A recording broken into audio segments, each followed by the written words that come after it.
Hey guys, ചുറ്റുപാട് കാണുമ്പോൾ നിങ്ങൾക്ക് മനസ്സിലാവുന്നുണ്ടായിരിക്കുമല്ലോ ഞാൻ വേറെ എവിടെയോ ആണെന്ന്. അതെ, ഞാൻ എൻ്റെ വീട്ടിലാട്ടോ. അതാണ് നമ്മുടെ എന്താ പറയുക, ബാക്ക്ഗ്രൗണ്ടൊക്കെ വ്യത്യാസമുള്ളത്. അപ്പോൾ ദാ ഇത് പുതിയതായിട്ട് വാങ്ങിച്ച സാധനം കേട്ടോ. ഞങ്ങൾ താമസിക്കുന്നിടത്ത് ഇരിപ്പുണ്ട്.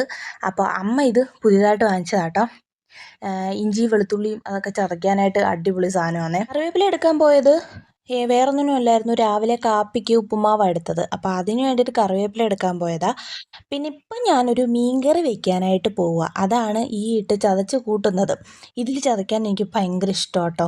കാര്യം വേറൊന്നുമല്ല, അരിയുണ്ടല്ലോ ഇതിനോട്ടോട്ട് എടുത്തിട്ട് ചതച്ചെടുത്താൽ പോരെ. അപ്പം ഞാൻ ചെറിയ ഉള്ളിയും വെളുത്തുള്ളിയും ഇഞ്ചിയും കൂടെ ചതച്ചെടുക്കും കേട്ടോ.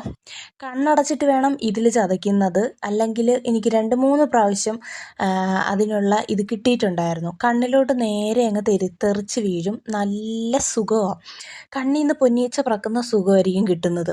അപ്പോൾ ഇത് നന്നായിട്ട് ഇടിച്ച് ചതച്ചെടുക്കാം. പിന്നെ ഇന്ന് വിറകടുപ്പിലാട്ടോ ഞാൻ വെക്കുന്നത്. ഗ്യാസ് എപ്പോൾ വേണമെങ്കിലും തീരാം. അതുകൊണ്ട് വിറകടുപ്പിൽ വെക്കാമെന്ന് വിചാരിച്ചു. ഗ്യാസ് കിട്ടാനും ക്ഷാമമല്ലേ. അപ്പോൾ ഈ വിറകടുപ്പിൽ വെച്ചുകൊണ്ട് നിന്നപ്പോഴാണ് എനിക്ക് പഴയ ഒരു കാര്യം ഓർമ്മ വന്നത്. ഒരു കഥ പറയാനുണ്ട്. അതായത് ഒരു 4 വർഷം മുമ്പ് നീലൂട്ടനെ പ്രഗ്നൻ്റ് ആയിട്ടിരിക്കുന്ന സമയം.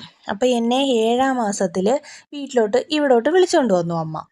അങ്ങനെ ഞാനിവിടെ ഒരു ദിവസം 7 മാസം കഴിഞ്ഞ് 8-ാം മാസമൊക്കെ ആയെന്ന് തോന്നുന്നു. അപ്പോൾ ഞാനിങ്ങനെ എന്തോ മീൻകറിയോ ചോറോ ഏതാണ്ട് വെച്ചുകൊണ്ടിരുന്ന സമയത്ത് ഒന്നാമത് അമ്മയ്ക്ക് കണ്ണിൻ്റെ ഓപ്പറേഷനും കൂടെ കഴിഞ്ഞിട്ടിരിക്കുമായിരുന്നു, തിമിരത്തിൻ്റെ ഓപ്പറേഷൻ. അപ്പോൾ ഞാനായിരുന്നു കുക്കിങ്ങും കാര്യങ്ങളും എല്ലാം ചെയ്യുന്നത്. അങ്ങനെ എന്തോ കറി വെച്ചുകൊണ്ടിരുന്ന സമയത്ത് എനിക്കൊരു വേദന വന്ന് വയറിൽ.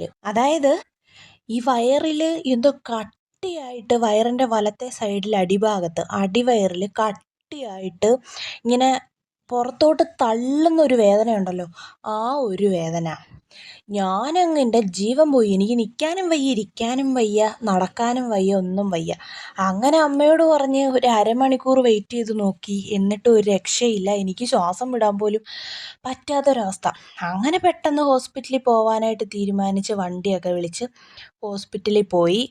അങ്ങനെ അവിടെ ചെന്നപ്പം എൻ്റെ വേദനയും പോയി, എല്ലാം പോയി. എനിക്ക് തോന്നുന്നു നീലൂട്ടാൻ വയറ്റിൽ കിടന്നിട്ട് ഹോസ്പിറ്റലിൽ ഒന്ന് കാണണമായിരിക്കും. അതിന് വേണ്ടിയിട്ട് അവൻ എടുത്ത ഒരു അടവായിരിക്കും ഇത്. ഇവനാണെങ്കിൽ വയറ്റിൽ ചുരുണ്ടുകൂടി സൈഡിൽ വന്ന് കിടന്നതാട്ടോ. അങ്ങനെ എനിക്ക് വേദന എടുത്തത്. എനിക്കാണെങ്കിൽ പ്രസവ വേദന എങ്ങനെയായിരിക്കും വരുന്നതെന്നൊന്നും ഒരു പിടിയില്ലായിരുന്നു. ഞാൻ വിചാരിച്ചു എനിക്ക് പ്രസവ വേദന വന്നതാണെന്നോ, ഇനി ഞാനിപ്പോൾ പ്രസവിക്കുമോ, ഒരു പിടിയില്ലായിരുന്നു. ആശുപത്രി ചെന്നപ്പോഴല്ലേ മനസ്സിലായത് ഇത് വേറെന്തോ സംഭവമായിരുന്നെന്ന്.